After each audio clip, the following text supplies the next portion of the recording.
जनाब शंकर कैमूरी साहब किसी मोड़ पर उन्होंने कहा था कि हर वक्त मेरी इन आंखों में, हर वक्त मेरी इन आंखों में ईश्वर भी रहे, अल्लाह भी रहे। हर वक्त मेरी इन आंखों में ईश्वर भी रहे, अल्लाह भी रहे।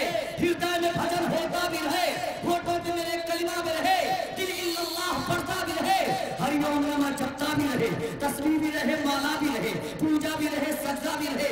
तो ईमान और धर्म का ये दौर चले।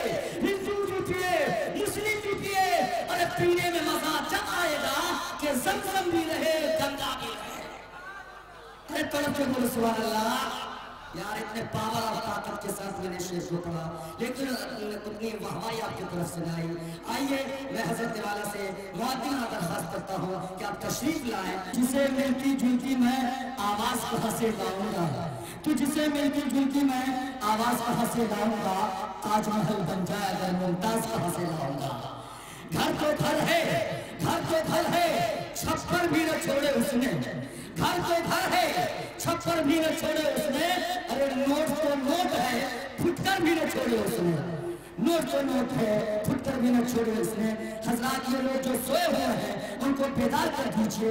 मैं बड़े अफसोस और तलब के साथ कह रहा हूँ जनाब हाफिज अनवर साहब से कि दोबारा जब जलसा कीजिए तो इन लोगों की बेहतरीन कालीन बिछवा दीजिए और तकिया का इंतजाम कर दीजिए और कान में एयरफोन लगा दीजिए और मैक्रो यहाँ पर माइक लगा दीजिए ताकि ये लोग अपने कानों में एयरफोन डालकर सुनता रहे। दोबारा साल जब जलसा हो तो यहाँ पर सोने का बेहतरीन इंतजाम कर दीजिए। उठाइए उन लोगों को। बड़े अफसोस की बात है कि हमारे स्टेज पर एक जलील पर मुअक्कर मुक़द्दर आलिम कबीर फासिल जलील हज़रत अल्लामा व मौलाना अब्दुल्ला सालिम कमर साहब चतुर्वेदी, जिनको पूरी दुनिया अपनी आंखों पे बिठा कर देखती है, जो फेसबुक यूट्यूब के औलाद पर भी हर कस व नाकस को अपने बयान और ख़तावत से मरऊब और मरहूम कर दिया है। मैं उनसे गुजारिश कर रहा हूँ कि आप तशरीफ लाकर अपने मोबाइल से हसाना से हम सामने के दिलों को महसूस फरमाएं इस शेर के साथ कि तोड़े ये फूल तो गुलदान हो पड़े, तोड़े ये फूल तो गुलदान हो पड़े, उसके साथ साथ ये संतान हो पड़े। ऐसी फजा ऐसी हवा बनाओ मेरे देशवासियों।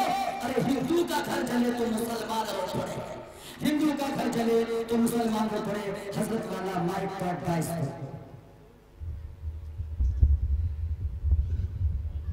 वनस्तईनुहु वनस्तगफिरुहु वनुअमिनु बिही वनतवक्कलु अलैहि वनऊज़ु बिल्लाहि मिन शुरूरि अनफुसिना व मिन सय्यिआति अअमालिना मन यहदिहिल्लाहु फला मुज़िल्ल लहु व मन युज़लिलहु फला हादिय लहु वनशहदु अल्ला इलाहा इल्लल्लाहु वहदहु ला शरीक लहु वनशहदु अन्न सय्यदना व मौलाना मुहम्मदन अब्दुहु व रसूलुहु। अम्मा बाद फ़अऊज़ु बिल्लाहि मिनश शैतानिर रजीम बिस्मिल्लाहिर रहमानिर रहीम। क़ाल अल्लाहु तबारक व तआला फ़िल क़ुरआनिल मजीद व मन यब्तग़ि ग़ैरल इस्लामि दीनन फ़लन युक़बल मिन्हु। क़ाल अन्नबिय्यु सल्लल्लाहु अलैहि वसल्लम अल इस्लामु यअलू व ला युअला औ कमा क़ाल अलैहिस्सलातु वस्सलाम। We praise and invoke His choice and mercies, blessings on the last Prophet Muhammad sallallahu alaihi wasallam. All praise and thanks are Allah's, the Lord of the Alameen, mankind, jinn and all that exist. You honor only that ruling judge, the day of recompense, it means the day of resurrection. You only we worship, you only we ask for help, each and everything guide us to the right path, to the straight way.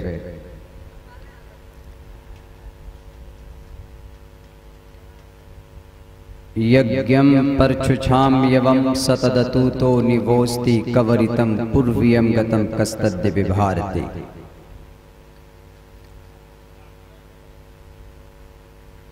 भविष्यांति युगस्यांति क्षेत्रीय लोककंटक अर्तिक्षरो लुब्धा समानाहंकार दर्पिता।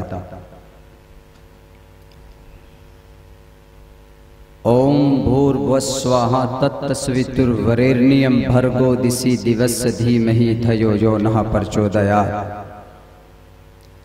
अधे पश्यस्ति मो परी संतराम पाद कौहर माते कौशल पको। ओम पूर्णमिदः पूर्णमिदं पूर्णात् पूर्णमुदच्यते पूर्णस्य पूर्णमादाय पूर्णमेवावशिष्यते। गिरामी कद्र सामईन किराम, रात का थोड़ा हिस्सा बाकी रह गया है। 2-3 शुअरा किराम हमारे स्टेज पर तशरीफ फरमा, मुस्तकिल आप इनको सुन रहे हैं। मेरी कोशिश ये थी कि 5-10 मिनट कोई और पढ़ देते तो मेरा काम और हल्का हो जाता, इसलिए कि रात को 1 बजे के बाद नींद का गलबा ज़्यादा होता है, बहुत दिक्कत और बहुत दुश्वारी होती है बैठने में, सुनने और सुनाने में भी। मगर एक लंबे अरसे के बाद इस बस्ती में हाफिज अनवर साहब और इनकी पूरी जमात, पूरी टीम ने अपनी मेहनत और कद्दो काविश से फ्रॉम द लॉन्ग टाइम, बड़े लंबे ज़माने से इसकी तैयारी कर रहे थे।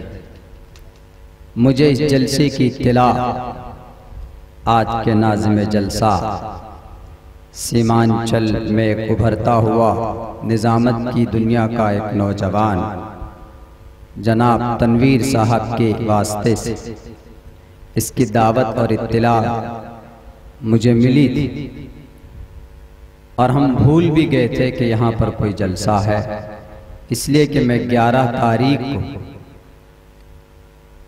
कलकत्ता होते हुए हमें ढाका बांग्लादेश का प्रोग्राम में शरीक होना था।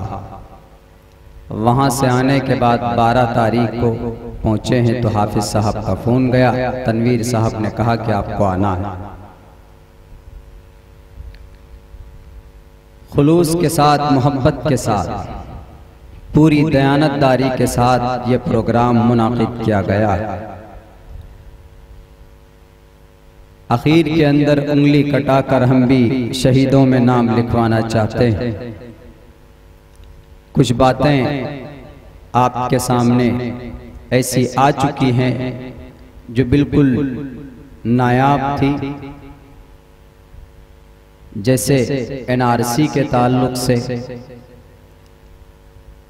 एनआरपी के ताल्लुक से, और 3 तलाक के ऊपर भी कुछ न कुछ रोशनी डाली गई। इन्हीं मौजू पर मैं भी कुछ रोशनी डालने की कोशिश करूंगा, क्योंकि बहुत कम वक्त रह गया है, उसके बाद फिर अजान हो जाएगी। इस प्रोग्राम का उन्वान है शहीदे करबला, पैगाम शहीदे करबला कॉन्फ्रेंस। आई थिंक यही नाम हो सकता, यही उन्वान है। और यह मुहर्रमुल हराम का महीना है।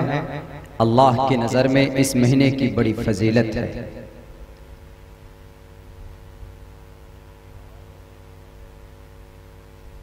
और हम जिस मुल्क में रहते हैं, यहाँ हम लोग 2 कानून से बंधे हुए, 2 सिस्टम से बंधे हुए। एक सिस्टम, एक कानून अल्लाह तबारक व ताला का है, जिसे हम शरीयत बोलते हैं, और दूसरा कानून हिंदुस्तान का संविधान है, हिंदुस्तान का कॉन्स्टिट्यूशन है, जो हम सब हिंदुस्तानी के ऊपर मुसल्लत है, एम्प्लॉयमेंट किया गया है। हमें दोनों कानून को फॉलो करना। दुनिया के अंदर जो और धर्म के लोग हैं, उनके ऊपर सिर्फ एक ही कानून होता है, वो हिंदुस्तान का संविधान होता है। बाकी उनके धार्मिक धर्म का कोई ऐसा मजबूत कानून नहीं होता कि जिस पर अगर वो अमल नहीं करेंगे तो उसको कोई सजा दी जाएगी, ऐसा नहीं। ऐसा सिर्फ इस्लाम है। अगर आदमी इस्लामिक शरीयत के मुताबिक, अकॉर्डिंग टू द इस्लामिक शरिया, अगर कोई अपनी जिंदगी नहीं गुजारता है तो मरने के बाद सवाल जवाब होगा और अल्लाह तबारक व तआला के सामने हाजिर होना होगा। और टोटल ला युगादिरु सगीरतन वला कबीरतन इल्ला अहसाहा, पूरी मेमोरी और पूरी चिप अल्लाह तबारक व तआला के यहाँ मौजूद है, रिकॉर्ड हो रहा है। सीसीटीवी कैमरा, किरामन कातिबीन यालमून मा तफअलून, हम जो करते हैं वो रिकॉर्ड किया जाता है। हश्र के मैदान में ये पूरा का पूरा आपके सामने आएगा। तो हम इस मुल्क में दो कानून से बंधे हुए, एक कानून हिंदुस्तान का है और एक कानून अल्लाह तबारक व तआला का है। हमें सबसे पहले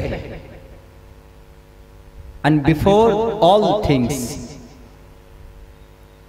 सबसे पहले we have to choose and we have to practice and we have to follow the command of Allah। हमें सबसे पहले अल्लाह तबारक व तआला के फरमान को सामने रखना है। उसके बाद उसके साथ साथ इन द सेम टाइम उसके साथ साथ हमें हिंदुस्तान के संविधान को भी सामने रखना है।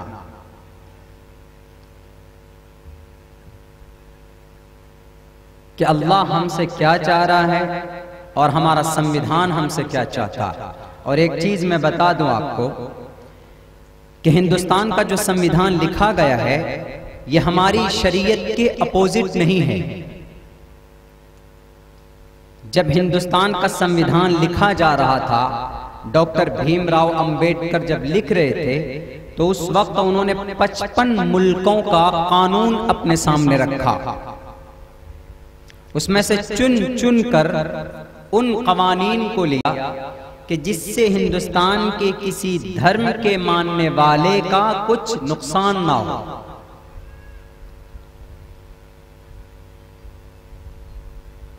इसीलिए हमें हिंदुस्तान के संविधान के मुताबिक अपनी जिंदगी गुजारने में कोई संकोच और कोई दिक्कत नहीं होनी चाहिए। हाँ, कुछ लोग हैं जो अभी के जमाने में या पिछले कुछ दिनों में उन्होंने ऐसे कानून को बनाया, ऐसा संविधान उन्होंने बनाया जो अल्लाह की शरीयत और अल्लाह तबारक व तआला के अहकाम की खिलाफ वर्जी कर रहा है। मिसाल के तौर पर ये तलाक का मामला आपके सामने आया। तलाक अगर कोई आदमी देगा तो अल्लाह की नजर में तलाक पड़ जाए, लेकिन गवर्नमेंट की नजर में अभी की जो गवर्नमेंट है, कॉन्स्टिट्यूशन नहीं, हिंदुस्तान का जो संविधान है उसमें कोई जिक्र नहीं। अभी जो कानून बना है पार्लियामेंट में, लोकसभा में, राज्यसभा में पास हुआ, प्रेसिडेंट ने, द राष्ट्रपति ऑफ इंडिया, उसने सिग्नेचर किया, ऑर्डिनेंस बन गया, कानून लागू हो गया। अभी के कानून में अगर कोई आदमी 3 तलाक देता है तो तलाक नहीं होगी। इख्तलाफी मसला। अब जो कानून बना है ये अल्लाह के कानून की मुखालफत है और खुद हिंदुस्तान का जो संविधान है उसकी भी मुखालफत है। हम मुसलमान, हमारे उलमाए किराम और हम लोग जो चीख चीख कर बोलते हैं कि हम तलाक बिल को नहीं मानते, हम इस कानून को नहीं मानते। क्यों नहीं मानते? इसलिए कि जो कानून बनाया गया है ये कानून शरीयत के भी खिलाफ है और हिंदुस्तान का जो संविधान का दफा नंबर 25 आर्टिकल 25 में लिखा हुआ है, freedom of expression and freedom of convenience, freedom of profession, practice of religion. हर आदमी आजाद है अपने अपने मजहब के मुताबिक जिंदगी गुजारने के। हिंदुस्तान के संविधान में लिखा है। अब अगर आदमी कोई कुर्सी में बैठा, उसने कानून चेंज कर दिया, तो ये उसका दिमाग हो सकता है, उसका कुछ जाती फायदा हो सकता है। हमें दोनों कानून को मानना है, लेकिन अगर कानून ऐसा बन जाए कि वो कानून किसी मजहब के मानने वाले के अकीदे के खिलाफ या उनके मजहबी अहकाम के खिलाफ हो, तो वो आदमी प्रोटेस्ट कर सकता है। To assemble peacefully with arms, without arms, with the peacefully. आप जमा हो सकते हैं, प्रोटेस्ट कर सकते हैं, एहतजाज कर सकते हैं, गवर्नमेंट के सामने सुप्रीम कोर्ट जा सकते हैं, हाई कोर्ट जा सकते हैं कि ये कानून गलत है, हमारी शरीयत के खिलाफ है। किसी भी आदमी को अधिकार। इसीलिए हमारे उलमा इतने चीखते चिल्लाते हैं कि अगर तलाक के ऊपर जो ये कानून बना, ये अल्लाह तबारक व तआला के फरमान के खिलाफ, अहादीस के खिलाफ, खुद हिंदुस्तान के संविधान के खिलाफ। Therefore, it is a rejectable. It's not acceptable. ये काबिल रिजेक्ट है, काबिल एक्सेप्टेबल नहीं है। हमारा विरोध करने से कोई हमारे हाथ में हथकड़ी नहीं लगा सकता। I am a citizen, I am a Indian. हम एक हिंदुस्तानी, हम एक हिंदुस्तान के एक नागरिक। तो हिंदुस्तान की इस पवित्र धरती पर हमें दोनों कानून को फॉलो करना। सबसे पहले अल्लाह तबारक व तआला के फरमान को, उसके साथ साथ हमें हिंदुस्तान के संविधान को भी फॉलो करना। कुछ लोग कहता है कि नहीं, यहां से निकाल देंगे। यक़ूलून लरजाना इलल मदीनति लयुखरिजन्नल अअज़्ज़ु मिनहल अज़ल। अब से 1450 साल पहले मुनाफिकीन ने, मुशरिकीन ने कहा था मुहम्मदुर रसूलुल्लाह सल्लल्लाहु अलैहि वसल्लम को कि हम तुम्हें मदीने से निकाल देंगे, तुम जलील हो, तुम्हारे पास ताकत नहीं है, तुम्हारे पास पावर नहीं है, तुम्हारे पास एक्सपीरियंस नहीं है, तुम्हें इस धरती से, इस शहर से निकाल कर बाहर फेंक देंगे। अभी से नहीं है, बहुत पहले से है। दिल छोटा मत करो, न घबराने की जरूरत है। अभी एनआरसी एनआरसी चिल्ला जा रहा है, एनपीआर एनसीआर लागू करेंगे, हिंदुस्तान से घुसपैठियों को निकालेंगे। इसकी बुनियादी वजह क्या थी एनपीआर और एनसीआर लागू करने की, मैं वो आपके सामने रखूंगा। लेकिन उससे पहले हम मुसलमान हैं, हमें हमारा कर्तव्य याद होना चाहिए। अल्लाह के नबी आखिरी नबी हैं। यज्ञम पर चुचाम यवम सतदतूतो निवौस्ति कवरितम पूर्वियम गतम कस्तद्दि भारती। मोहम्मद आखिरी नबी हैं। ये जो शरीयत लेकर आएंगे, ये बिल्कुल आखिरी शरीयत होगी। इसका फैसला हतमी होगा, कोई इसको बदल नहीं सकता, कोई इसको चेंज नहीं कर सकता। अल्लाह ने कुरान करीम के अंदर कहा, अल-यौम अकमलतु लकुम दीनकुम। ए मुसलमानों, हमने तुम्हारे दीन को मुकम्मल कर दिया, इसके अंदर कोई नुक्स नहीं, कोई कमी नहीं। अगर तुम्हें जिंदगी की किसी मोड़ पर जरूरत पड़ जाए, when you need and requirement, when you face the some problem and difficulties in entire world, अगर कोई दिक्कत हो, कोई परेशानी हो, तो तुम अल्लाह के नबी मोहम्मदुर रसूलुल्लाह की जिंदगी को उठाकर देखना, तुम्हारी परेशानियों का हल निकल जाएगा। क्यों? लक़द कान लकुम फी रसूलिल्लाहि उस्वतुन हसना।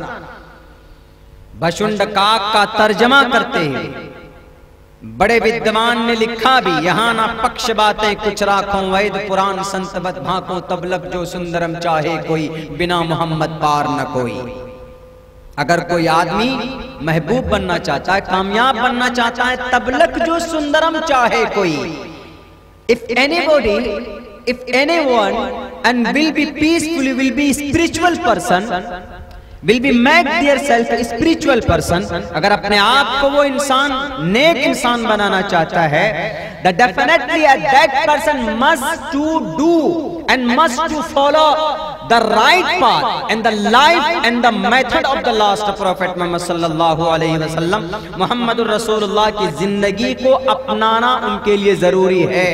ये सिर्फ बाइबल में या अहदे जदीद अहदे कदीम की किताबों में नहीं है। हजारों साल से मुहम्मदुर रसूलुल्लाह के औसाफ और कमालात को बयान किया गया, दुनिया के तमाम धर्म ग्रंथों के अंदर जिक्र किया गया।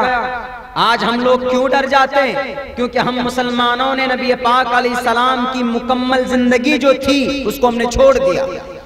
कुछ बहरूपिये, कुछ फिरका परस्त लोग कुछ ऐसा इशू डालते थे हमारे बीच में कि हम सुन के डर जाते हैं, अरे पता नहीं क्या होने वाला है, एनसीआर लागू, एनआरसी लागू होगा, एनआरपी लागू हो जाएगा, हम लोग तो पाकिस्तान भगा दिए जाएंगे या बांग्लादेश हमको भगा दिया जाएगा। इतना आसान नहीं है किसी मुल्क से, किसी धरती से किसी को भगाना। हाँ, उन लोगों को भगाना आसान है जो घुसपैठ है, जो रिफ्यूज है, रिफ्यूजी बनकर आए। हम क्यों डर जाते हैं? क्योंकि हमारे पास हम डिस्कनेक्ट हो चुके हैं मोहम्मद रसूलुल्लाह की जिंदगी से। अल्लाह के नबी अलैहिस्सलातु वस्सलाम को निकाला गया उनके आबाई वतन से। मोहम्मद रसूलुल्लाह के ऊपर जो जुल्म सितम के पहाड़ तोड़े गए, अगर आज के मुसलमानों के ऊपर अगर वो हो जाता तो न मालूम कितने लोग तो दिल के हार्ट अटैक से मर जाते, दिल का दौरा पड़ने से कि पता नहीं क्या होने वाला है। आज जगह जगह के ऊपर दंगे फसादात किए जाते हैं तो हम लोग डर कर खामोश होकर बैठ जाते हैं, बजाय इसके कि उस जालिम के हाथ को पकड़कर उसके पंजे को मरोड़ दें। उसके बरखिलाफ हम लोग डर जाते हैं, आवाज नहीं उठाते कि नहीं मौलाना आवाज उठाएंगे तो हमको जेल के अंदर डाल दिया जाएगा। अरे जेल जाना भी तो अकाबरीन की सुन्नत है। 23 साल तक मौलाना फजल हक खैराबादी जजीरा अंडमान निकोबार की जेल के अंदर रहे। मौलाना अहमदुल्लाह अजीमाबादी, मौलाना जाफर थानेसरी तकरीबन 4 साल तक इनकी जिंदगी वहां पर रही। शेखुल हिंद रहमतुल्लाहि अलैह, अंग्रेजों ने इनको पकड़कर माल्टा के जेल के अंदर रखा, कैद खाने के अंदर रखा। उनके शागिर्द मोहतरम मौलाना हुसैन अहमद मदनी को किसी जुर्म के बगैर उनको भी पकड़कर माल्टा के जेल के अंदर रखा गया। 4 साल तक रहे ये लोग। 23 साल तक इससे पहले और अकाबरीन थे। मौलाना फजल हक खैराबादी बहरुल उलूम का लक़ब दिया गया था। इल्म के समंदर के अंदर डूबे रहते थे, जिनके हाथों के अंदर बुखारी शरीफ कुरान करीम का नुस्खा हुआ करता था। लेकिन जब माल्टा के अंदर गए तो वहां पर गंदगी उठाने पर मजबूर किया गया उनको। किस बुनियाद पर?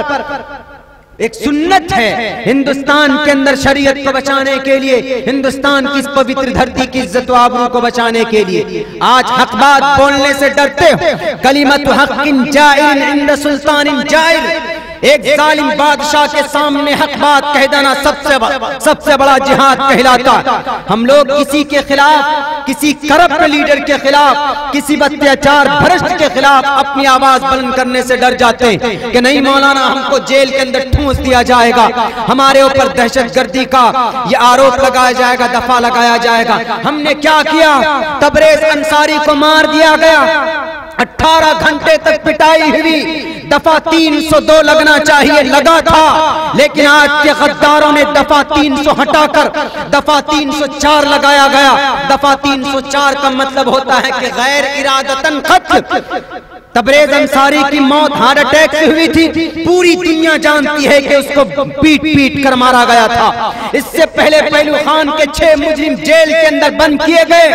लेकिन जब पोस्टमार्टम का रिपोर्ट आता है तो वहां पर भी कहा जाता है कि इनके जो आरोपी हैं इन्होंने उनको नहीं मारा। दफा 304 का कानून लगाया जाता है। दफा 302 क्यों नहीं लगा कारी अवैस के ऊपर, जिसको 4 घंटे तक दिल्ली की पुरानी दिल्ली स्टेशन के ऊपर जिनको पीट कर मार दिया गया? कब बोलोगे? कब ताकत आएगी तुम्हारी जुबान के अंदर?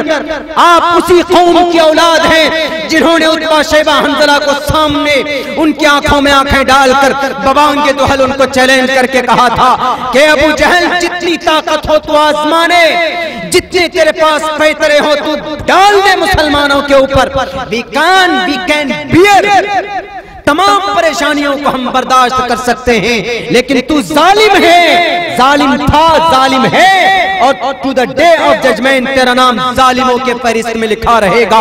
उन्होंने अपने सर को नहीं झुकाया, उन्होंने जुल्म के खिलाफ आवाज बुलंद की थी।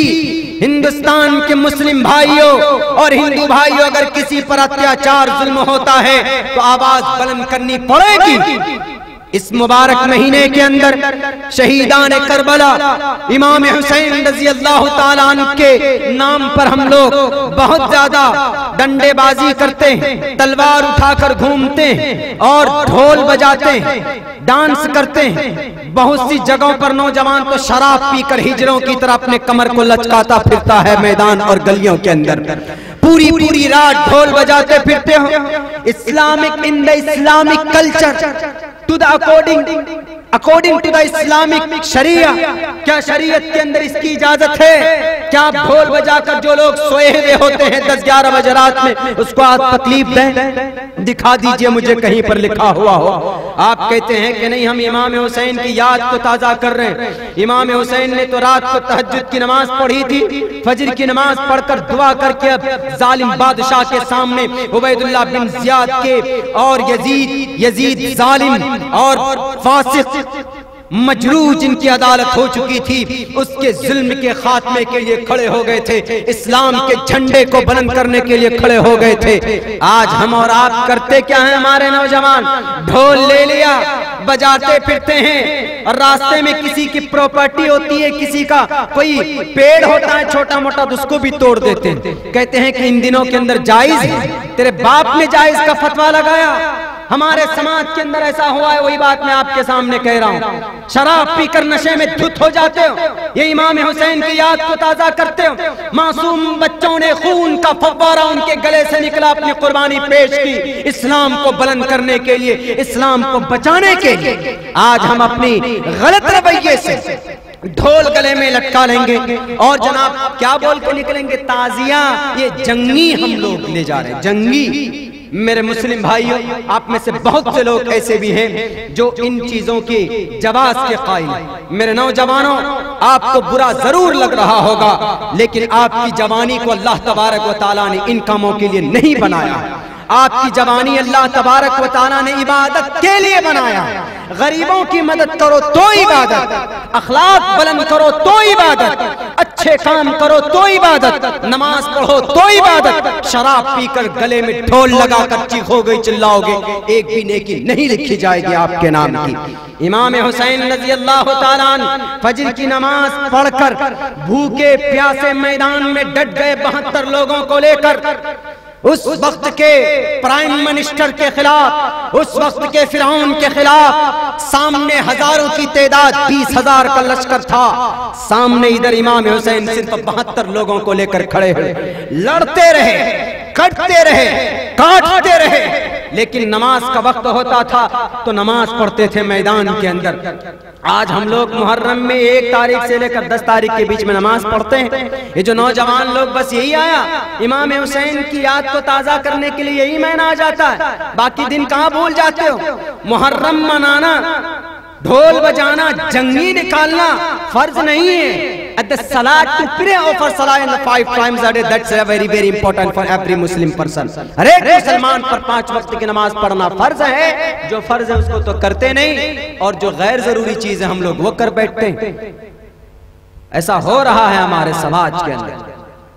शहीदान करबला, पैगाम उस शहीदान करबला से हमें क्या मिलना चाहिए? उन्होंने अपनी शरीयत की हिफाजत के लिए, अपनी धर्म की हिफाजत के लिए और अपने अल्लाह की इबादत के लिए उन्होंने अपनी जान की कुर्बानी पेश की थी। सुबह से शाम तक लड़ गए, चकनाचूर हो गए, कुफ्फारों को 88 कुफ्फारों को वासिल जहन्नम किया था।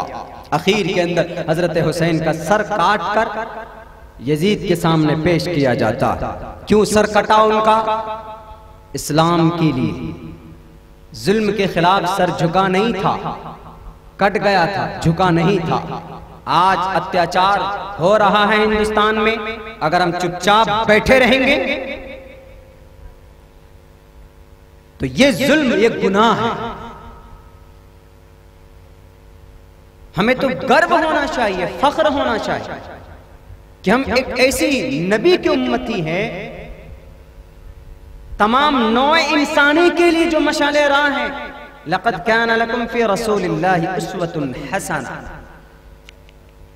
O Muhammad said the Quran, the Allah said and specified in the Holy Quran about the last prophet Muhammad के बारे में कहा, Can I send you not, मैं तुम्हें नहीं भेज रहा हूँ, but as a mercy for all creatures, तमाम इंसानों का मसीहा, तमाम इंसानियत के लिए रहमत बनाकर, मर्सी रहमो करम, रहमत बनाकर भेज रहा हूँ।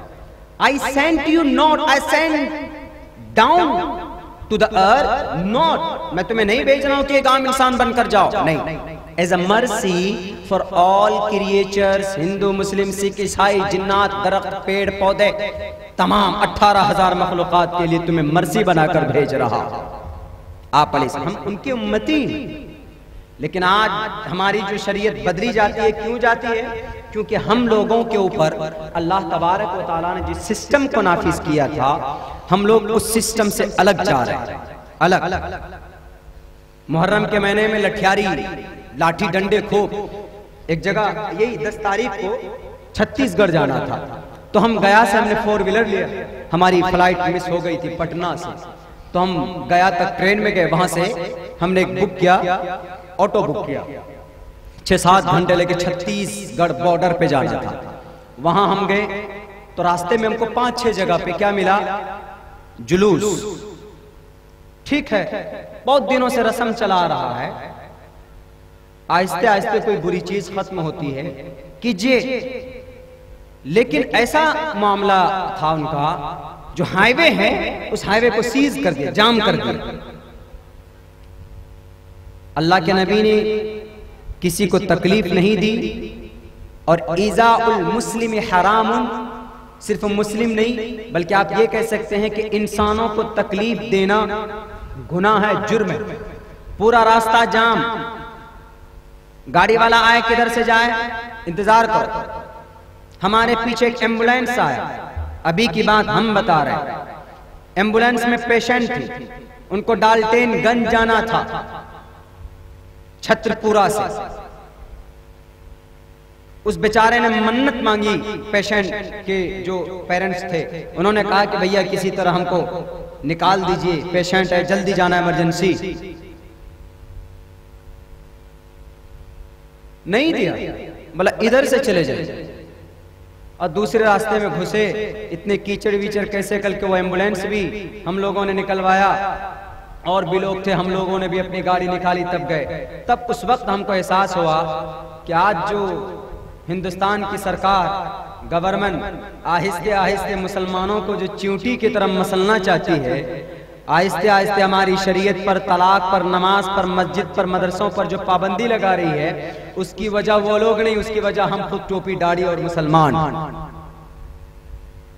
जायज था वहां पे हाईवे को जाम करना। कलकत्ता इंडिया का and biggest city in entire India, India का सबसे बड़ा शहर है। वहां पर अगर जुलूस भी निकलता है, हमने सिखों का जुलूस देखा पिछले साल जनवरी में, 5 किलोमीटर का जुलूस था। ट्रैफिक अपने रास्ते से जा रही, वो जुलूस अपने रास्ते को लेके जा रहे हैं, किसी को तकलीफ नहीं, न शोर न शराबा। जो इंसानियत हम में होनी चाहिए वो इंसानियत गैरों में। यही वजह है कि आज वो कामयाब है और मुसलमान, यही वजह है कि आज नाकाम है। अच्छा, हमें बता दीजिए हम कौन सी फील्ड में कामयाब? हर जगह गलती हम लोग करते हैं कि नहीं करते हैं? करते हैं। आज बनमनकी क्रॉसिंग के पास वो नौजवान यहां होंगे, हम लोग गाड़ी खड़ी किए हुए, साइड में एक साइड होता है, एक तहजीब होती है, एक सलीका होता है, राइट और रॉन्ग का तरीका होता है। आप रॉन्ग साइड से ओवरटेक नहीं कर सकते, वहां कर सकते जहां रास्ता हो, जहां रास्ता ही ना हो। हम गाड़ी खड़ी किए हुए हैं, हमारे कुछ नौजवान लोग उस ट्रैक्टर पे आए बड़ी तेजी के साथ, और उस ट्रैक्टर के पायलट साहब ने रॉन्ग साइड से घुसा दिया, वहां लोगों को बड़ी दिक्कत हुई। अब वो यहां बैठे होंगे तो वो समझ रहे होंगे कि उन्होंने गलती की है, इस्लाम का ये तरीका नहीं है मेरे नौजवान साथियों। 2 मिनट तक ट्रैफिक वहां पर जाम रही थी, पूछ लीजिएगा उनसे, मैं झूठ बोल रहा हूं। उनसे छोटी हमारी गाड़ी थी, हम आगे निकल सकते थे, लेकिन हमने सोचा कि ये तो गलत हो जाएगा जब फाटक बंद है। उधर से आने वाले के लिए रास्ता क्लियर था, उधर से गाड़ी घुसा दी।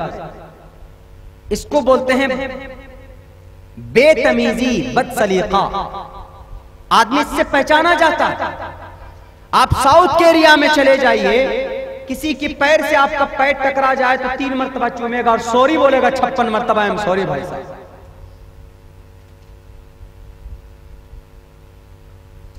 हम मुसलमानों में ऐसा नहीं है, तरीका गैरों ने अपना लिया है।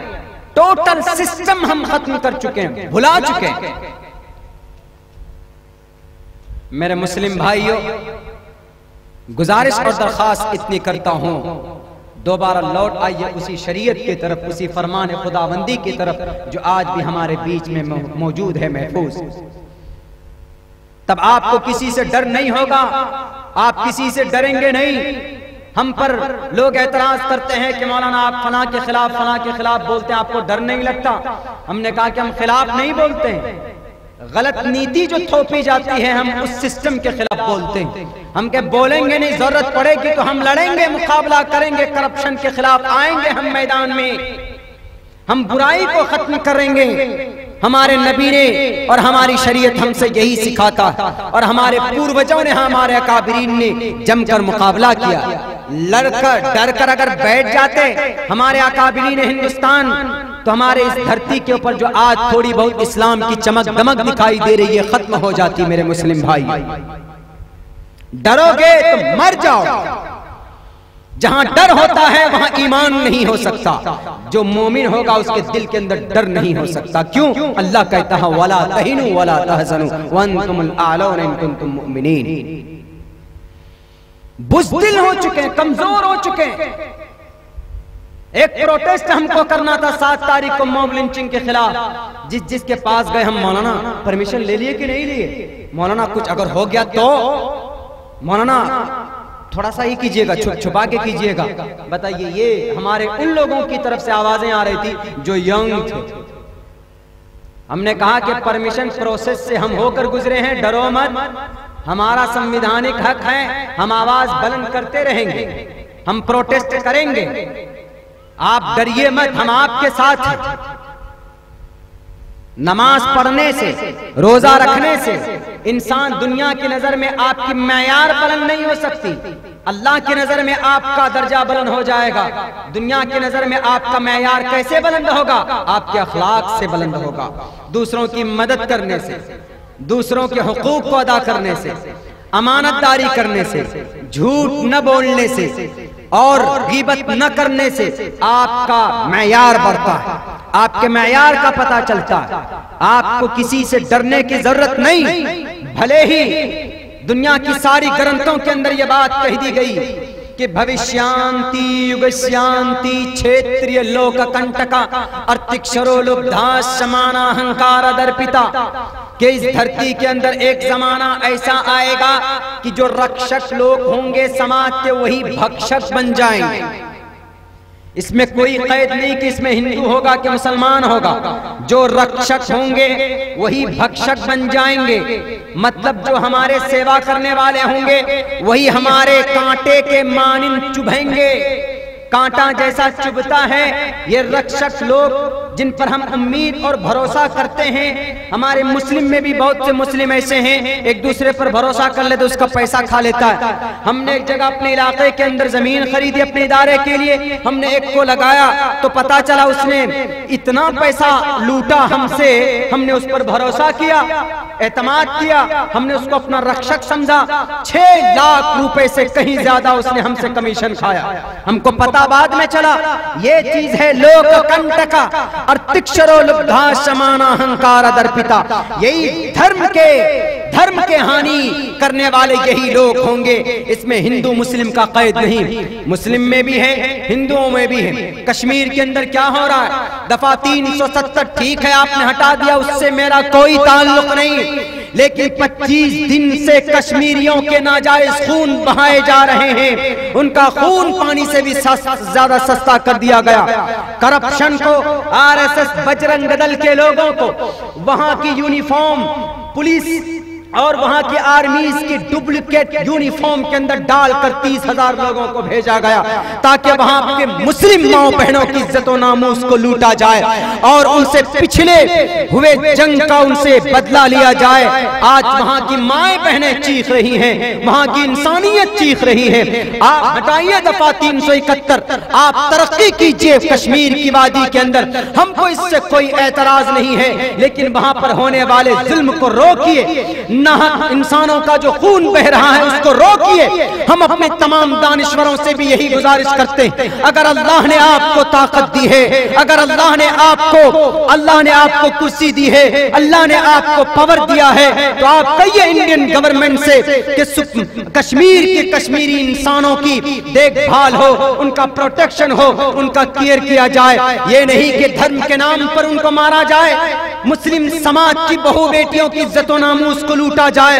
और कभी कभी तो ये नारा लगाया जाता है कि हिंदू भाइयों के नौजवानों तैयार हो जाओ, कश्मीर की कुमारी मुस्लिम बेटियां तुम्हारी इंतजार करती। ये जुमले बोलना जरूरी है, इससे दिल को ठेस नहीं पहुंचती, इससे तकलीफ नहीं होती। हम मुसलमान आपके साथ हैं, आप कश्मीर को डेवलप्ड स्टेट बनाइए, रियासत बनाइए, हम एतराज नहीं करेंगे। दफा 371 को हटाइए, हमको उससे कोई आपत्ति नहीं, लेकिन वहां जो जुल्म हो रहा है उसके खिलाफ हम विरोध करते हैं, करते रहेंगे।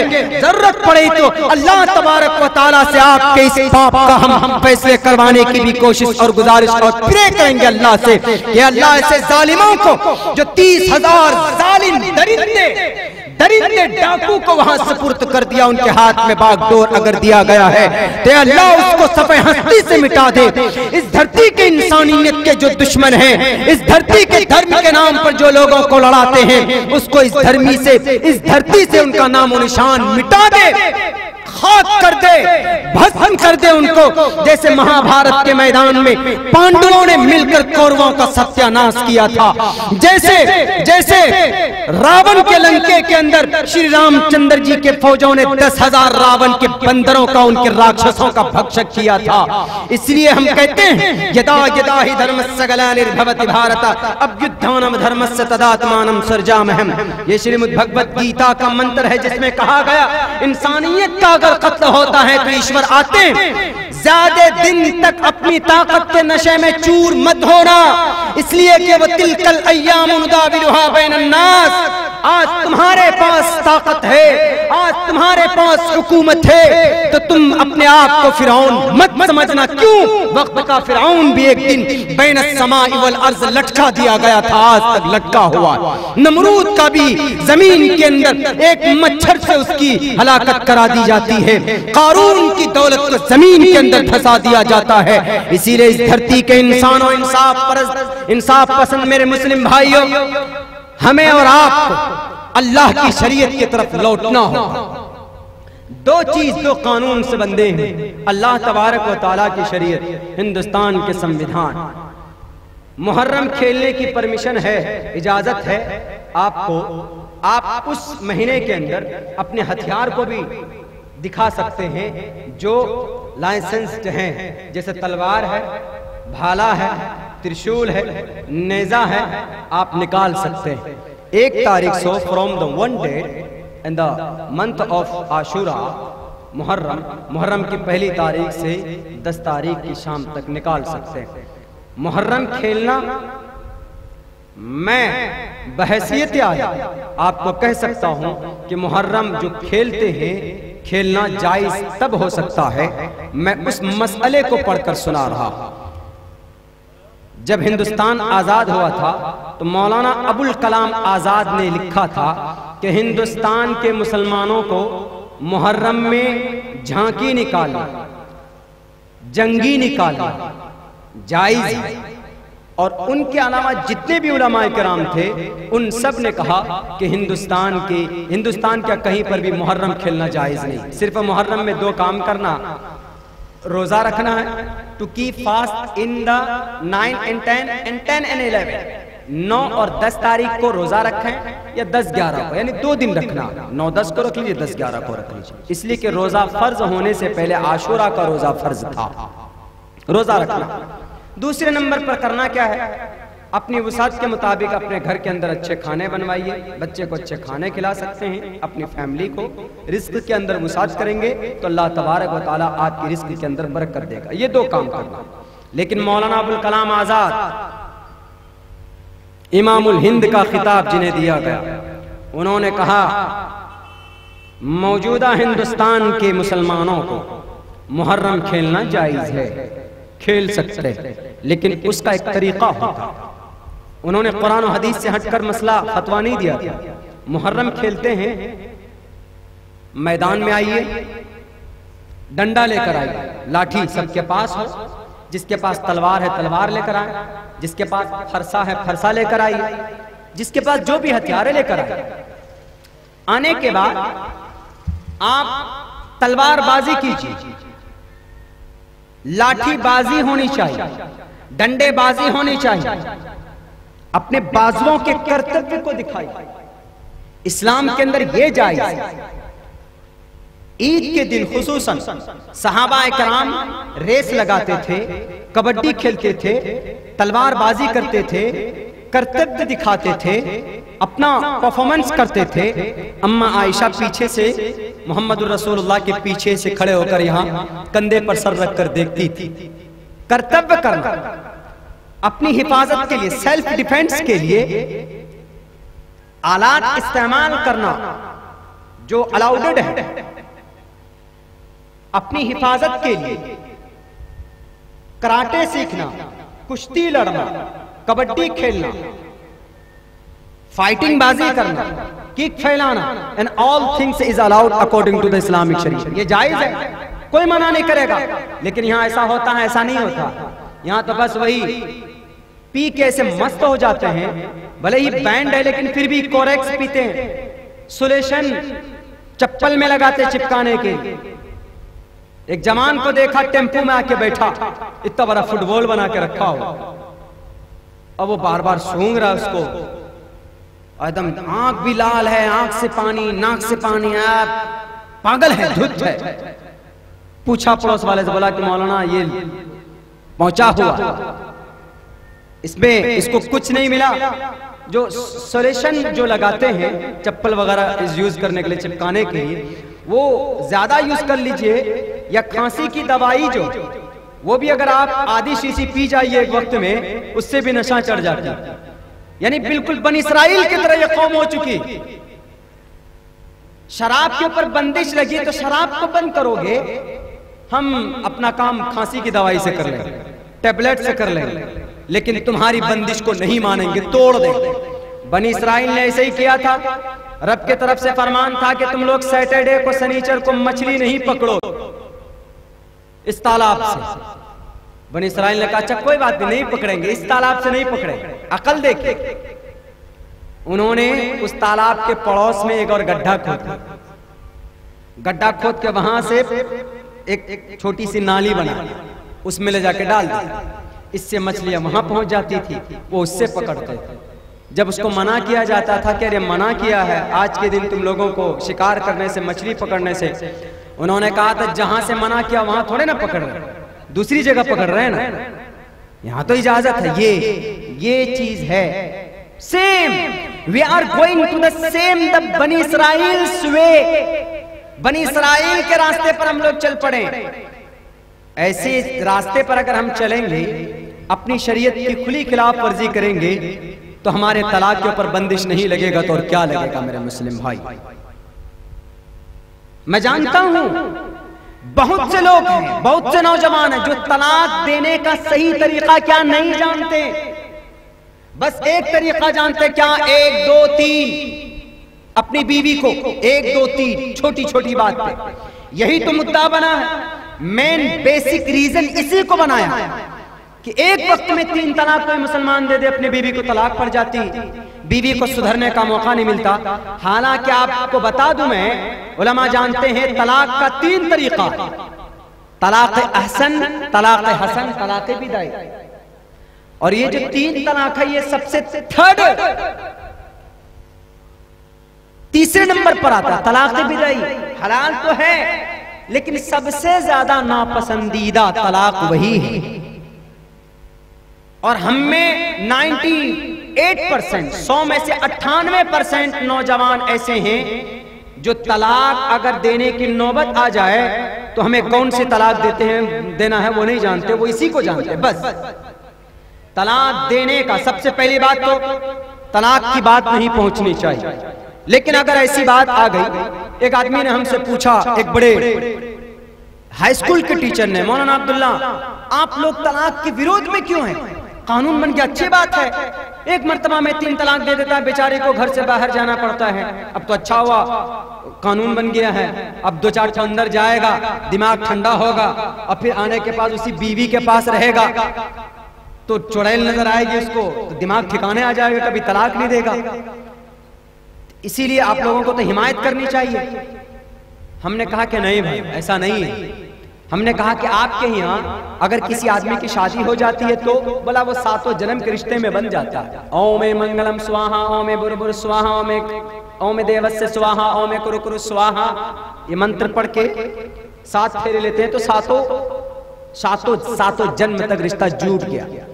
मरे तो भी रिश्ता जुड़ा हुआ होता है। ये कॉन्सेप्ट है हमारे हिंदू भाई। हमने कहा कि आपका यह अकीदा है, अगर किसी आदमी की शादी हुई, दिमाग मैच नहीं करता, and that time what to do and how to do, क्या करना है, कैसे करना है, कैसे लाइफ गुजारोगे। हमने कहा कि आप लोगों में होता क्या बताइए तो बोला हम लोग कभी कभी ऐसा करते हैं, बहुत से लोग, कि उस औरत को पेट्रोल डालकर जलाकर मार देते हैं, या तो उसकी हत्या कर देते हैं, या तो उसको कत्ल कर देते हैं, या उसको मार पीट के भगा देते हैं, या कहीं बेच देते हैं। हमने कहा अच्छा ये अच्छा है? बोला नहीं, गलत है। हमने कहा तो हमारे इस्लाम में यह है कि अगर मिजाज ना मिले, निभाव की सूरत ना हो, तो दोनों बैठो, गवाहन लोगों को बैठाओ, और तलाक का जो सबसे अच्छा तरीका है तलाक हसन।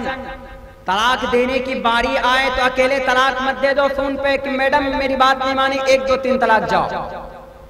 बाप की शरीयत नहीं है, दादा नाना की शरीयत नहीं कि फोन पे कह दिया 1 2 3 चला तलाक जाओ। नहीं, तलाक का सही तरीका यह है, अगर आपकी बीवी से नहीं बनती, सारे मसालिहत फेल हो गए, तो आप अपनी बीवी के पास समाज के 2 गवाह को लाइए और उनके सामने कहिए कि मैं आज अपनी बीवी को, और तलाक भी किस मौसम में, जब आपकी बीवी पीरियड में है, यानी आपकी बीवी के अय्याम खास हैं, माहवारी आती हो जिसको MC बोलते हैं, मंथली कोर्स, किसी का 3 दिन होता है, किसी का 7 दिन 10 दिन मैक्सिमम।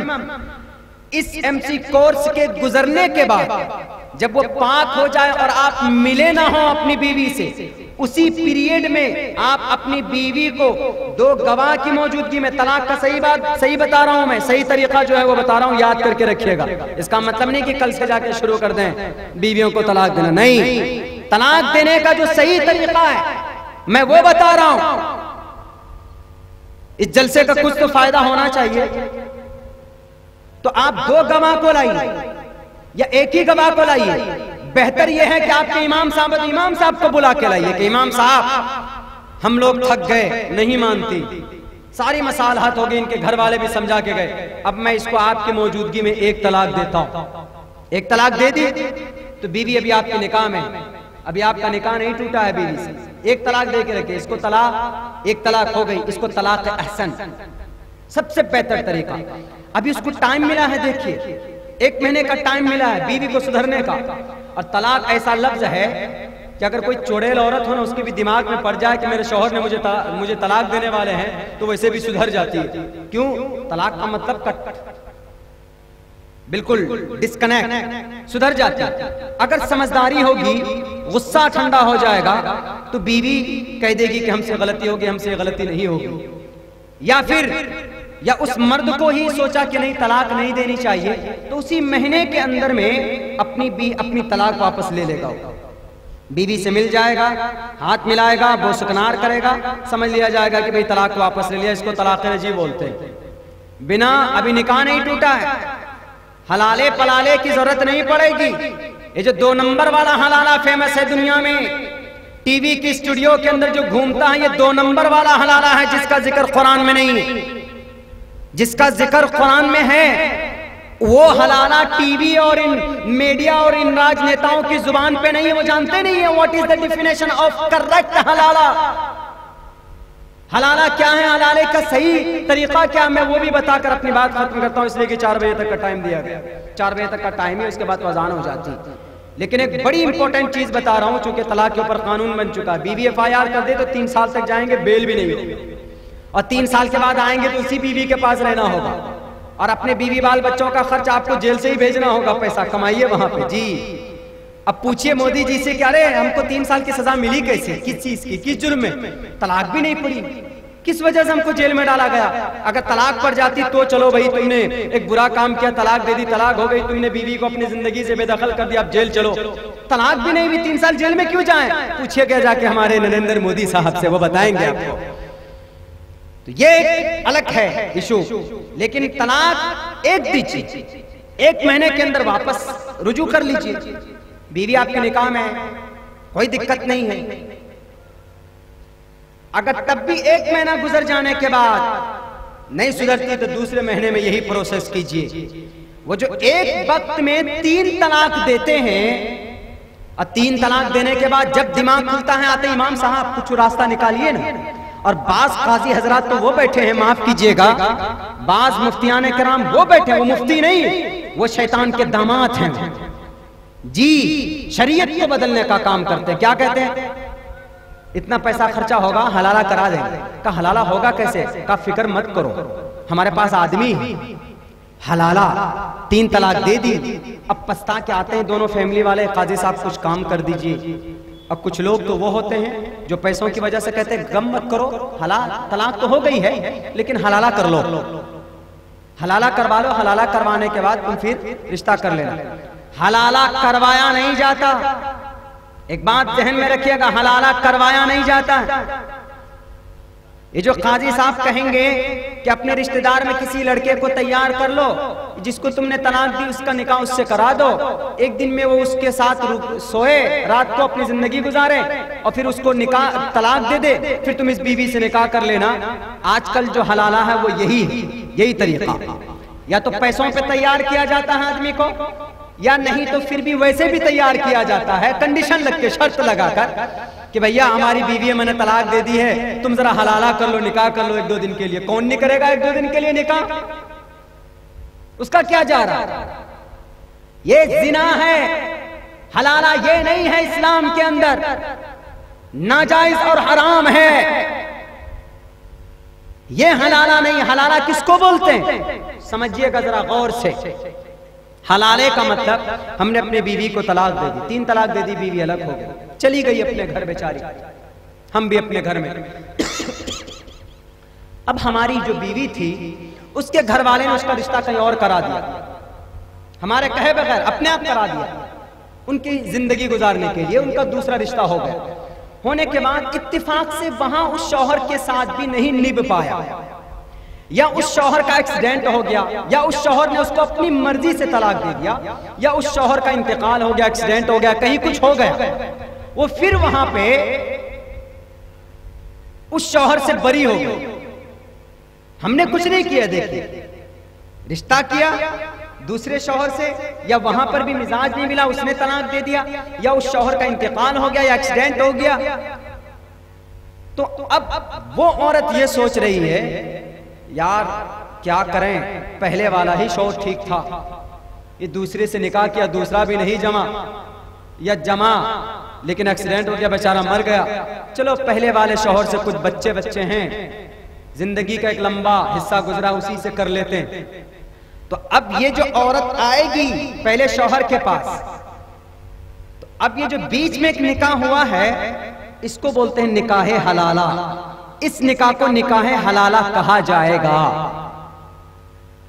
निकाह हलाला हुआ है, कराया नहीं। यहाँ पे देखिए, उन्होंने अपनी जिंदगी गुजारने के लिए निकाह किया था, लेकिन इत्तेफाक से, कोइंसिडेंस, वहां पर भी नहीं निभ पाया, तलाक हो गई। तो अब यहाँ शौहर अव्वल के पास आ सकता है, कोई दिक्कत नहीं है। तो इसको बोलते हैं बीच में निकाह हलाला।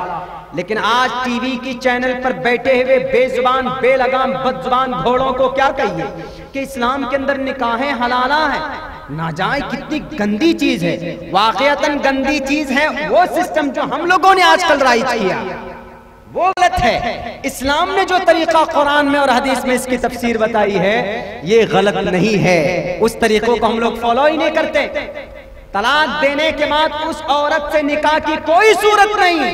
तलाक दी, बीवी अलग हो गई। और तलाक वो दीजिए जिससे 1 महीना 2 महीना टाइम मिले आपकी बीवी को आपसे जुदा होने के लिए, ताकि इस 2 महीने के अंदर या पहले महीने के अंदर आप अपनी बीवी को अपने निकाह के अंदर रखें। दूसरे महीने के अंदर भी आपने दी तो निकाह तो टूट जाएगा इद्दत गुजरने के बाद।